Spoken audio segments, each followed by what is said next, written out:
আসসালামু আলাইকুম বন্ধুরা। আজকে খুব সকাল সকাল আবদুল্লাপুর যাচ্ছি। এখন সকাল ৫টা বাজে ৩০ মিনিট, কিন্তু সকালটা মনে হচ্ছে অনেক বেশি সময় হয়ে গেছে। তো আজকে যাওয়ার উদ্দেশ্য হচ্ছে আবদুল্লাপুর, ঢাকার উত্তরা সর্ববৃহত্তম মাছের আড়ত, যেখান থেকে আমরা এখানে ব্যাচেলার থাকি, প্রতি মাসে আমরা মাছ ক্রয় করি। তো আমাদের অফিস থেকে রিক্সা করেই যাই, অনলি 50 টাকা ভাড়া। আর সকাল সকাল এমনিতেও রাস্তাটা পুরো ফাঁকা থাকে, একটা মনোরম পরিবেশ এবং আবহাওয়াটাও খুব সুন্দর। এটা হচ্ছে জসিমউদ্দিন ছেড়ে আজমপুর, আজমপুরের পর হাউস বিল্ডিং, এরপরে আবদুল্লাপুর। তো সকালবেলা আসলে পরিবেশটা খুব সুন্দর ছিল। আসলে আমরা উত্তরাতে থাকি, উত্তরাতে মোটামুটি একটু মাছের দাম একটু বেশি। তো আমরা চলে আসছি আবদুল্লাপুর রাস্তার অপোজিটে। তো এখান থেকে আমরা দেখতে পাচ্ছি যে এত সকালবেলায় পাইকাররা তাদের মাছ কিনে নিয়ে যাচ্ছে। যারা উত্তরা, বিতর বা মিরপুরের দিকে যারা মাছগুলো কিনে নিয়ে যায়, পাইকারিরা সেই মাছগুলো কিনে নিয়ে যাচ্ছে। তো রাস্তাটা, এটা আশুলিয়া ঢাকার রাস্তা, রাস্তাটা পার হয়ে ওই পারে মাছের আড়ত। তো রাস্তার অবস্থা দেখুন কি একটা অবস্থা।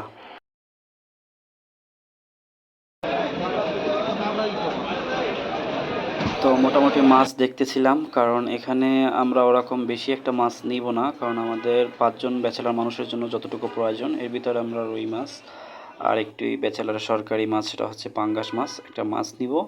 চিংড়ি মাছ এছাড়া সাগরের যে কোনো একটা মাছ, এগুলো আমরা নিব। দেখতে পাচ্ছেন কাঁকড়াও বিক্রি করছে পাইকারি। তবে এখানে আপনার পাইকারিরা সর্বনিম্ন 5 কেজি 10 কেজির নিচে বিক্রি মূলত করে না।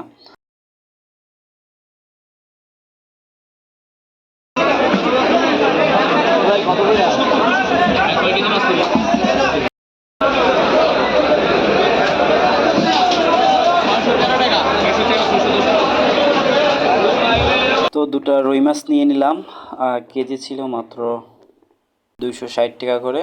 তো 2 কেজির মতো নিয়েছিলাম। তো এরপরে খুঁজতেছিলাম পাঙ্গাস মাছ, দেখি পাঙ্গাস মাছ পাওয়া যায় কিনা। ঘুরে ঘুরে দেখতেছিলাম আসলে কোন পাঙ্গাস মাছটা আসলে নেওয়া যায়, আমাদের তকদিরে আছে। তো সব পাঙ্গাস মাছগুলোই তরতাজা, কিন্তু অবস্থা নাস্তে নাবুদ, দেখেন কি অবস্থা, একদম বিজাই দিয়েছিল।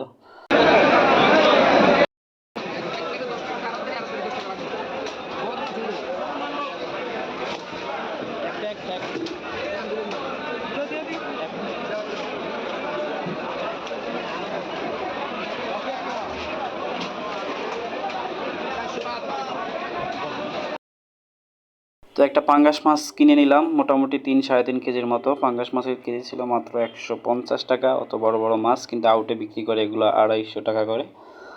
তারপরে ইলিশ মাছ দেখলাম, সাগরের ইলিশ, খুবই ভালো লাগছিল, মোটামুটি তরতাজা ইলিশ, রূপচাঁদা মাছ, তারপরে অনেক রকমের মাছ যেগুলোর নাম আমি বিশেষ করে জানি না। তো দেখি আর কি কেনা যায়।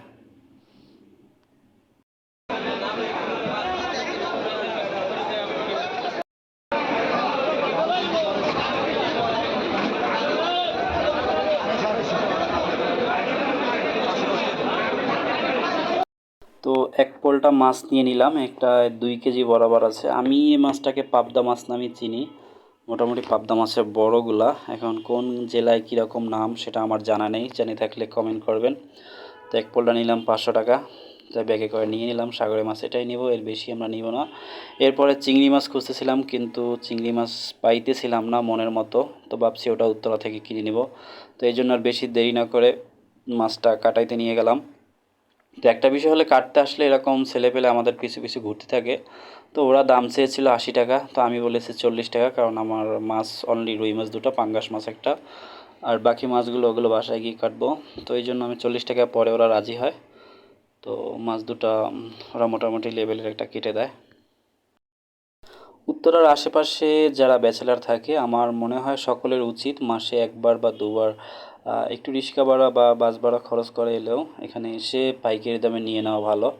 কারণ হচ্ছে আপনার উত্তরাতে যে পরিমাণ মাছের দাম, তা আসলে ব্যাচেলারদের আর অল্প বেতনে যারা চাকরি করে, মোটামুটি আমাদের মতো মধ্যবিত্তদের কেনাটা আসলে খুব কষ্ট হয়ে যায়।